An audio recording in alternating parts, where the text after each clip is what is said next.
Should I stay or should I go by The Clash? This is an awesome song to play on guitar. We're doing this acoustically with open chords today. Now this song was released in 1982, but it came into my world in the early 90s when it was on a British Levi's TV advert, where it truly got a second chance to rock and a new audience.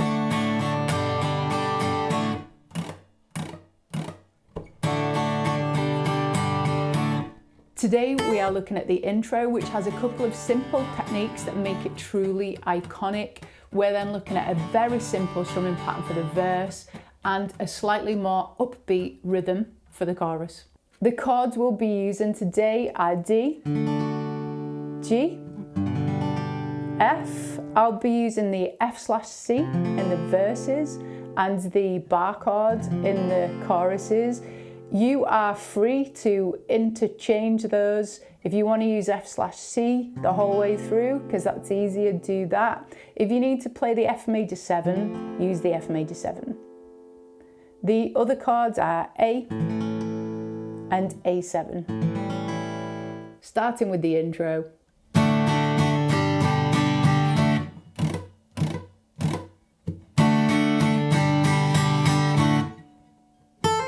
What an awesome intro to a song.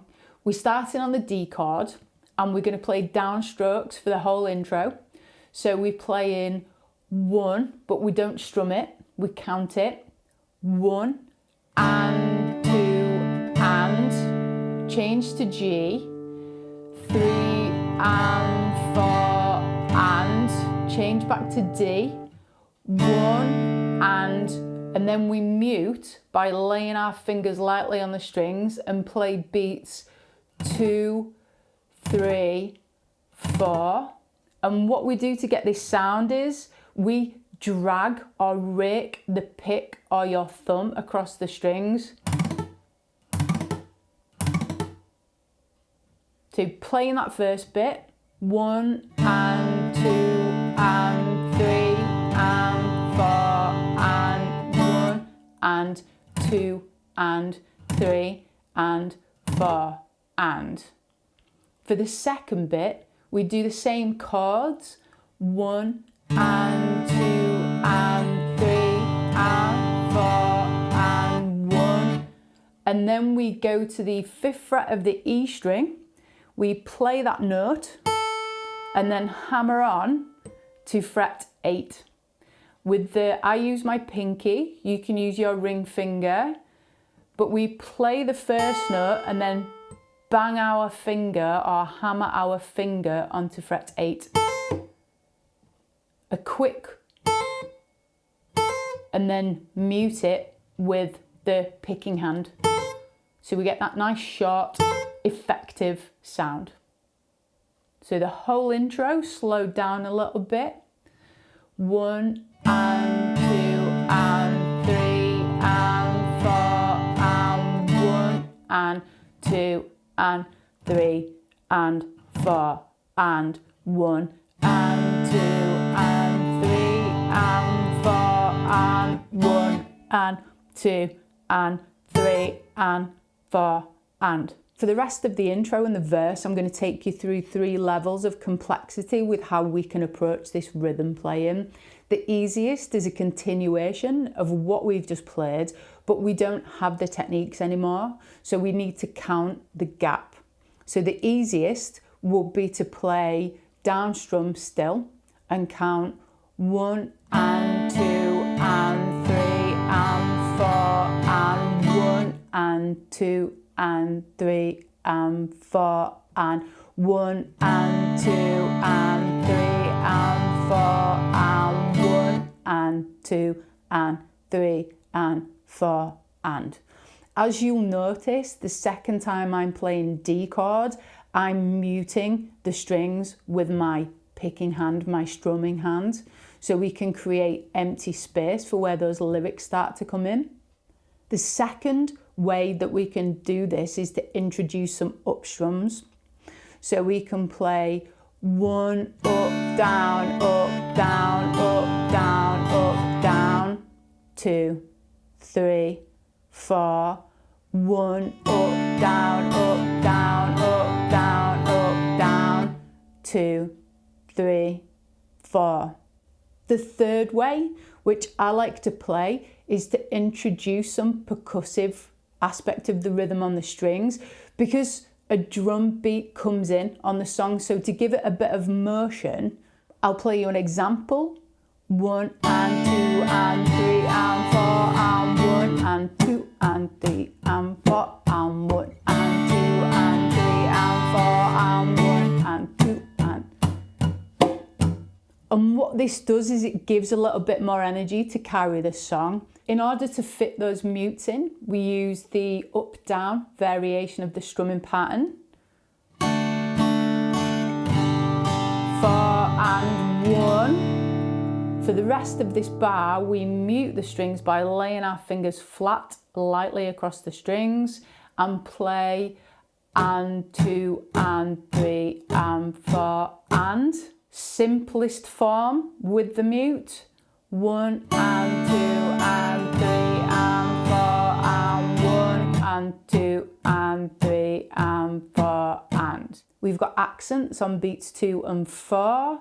1 and 2 and 3 and 4 and 1 and 2 and 3 and 4 and. If you want to bring those accents out a little bit, you can focus on the bass strings or the lowest strings for the beats which don't have the accents on, and for the accented beats play the higher strings, and that simulates the bass drum and the snare.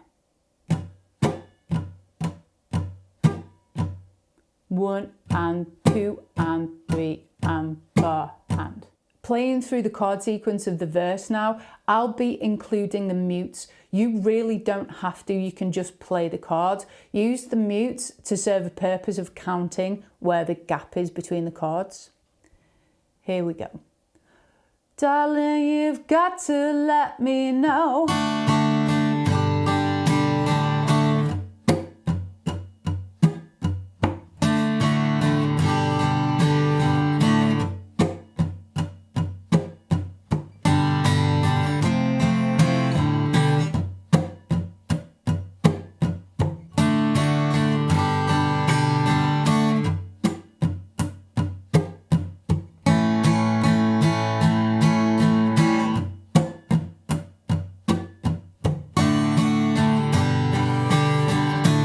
Taking a look at the chorus now, we have a much more upbeat strumming pattern.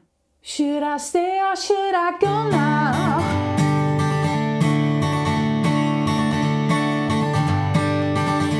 If I go, there will be trouble.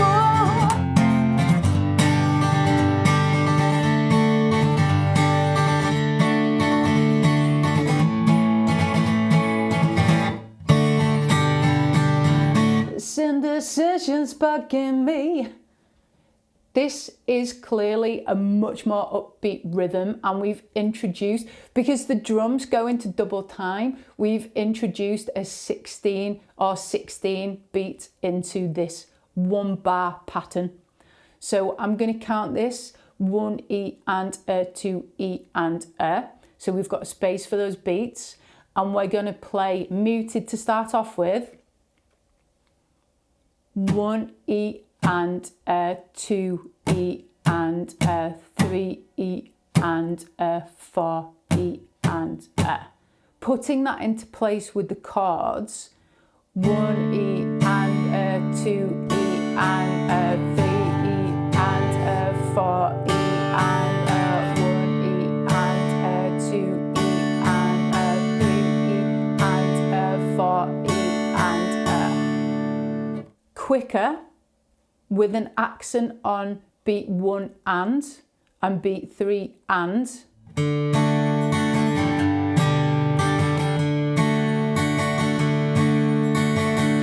The first beat of each chord, I am just playing the root note of each chord.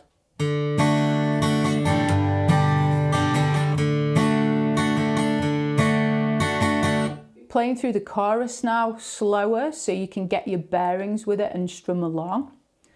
3 and 4 and D, G, D, D again.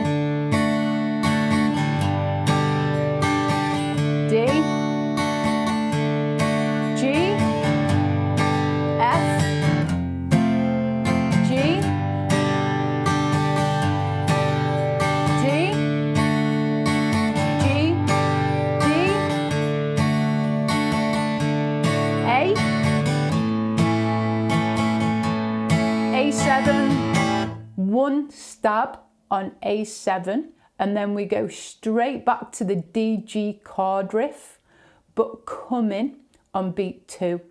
So 2 and 3 and 4 and 1. That's when verse 3 starts. Now this song has a very simple structure. We have the intro with the effects that we talked about at the beginning, followed by 2 times round with just the DGD, DGD.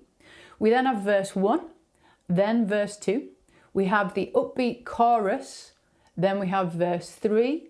We then have an instrumental verse, and then we have 2 times round with the upbeat choruses to end. Here's a playthrough of the intro, verse 1, verse 2, and the chorus, so you can get a sense of what that sounds like when it's put together.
Should I stay or should I go now?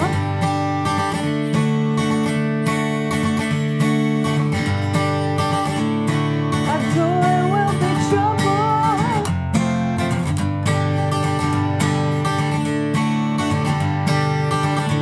So you got to let me know.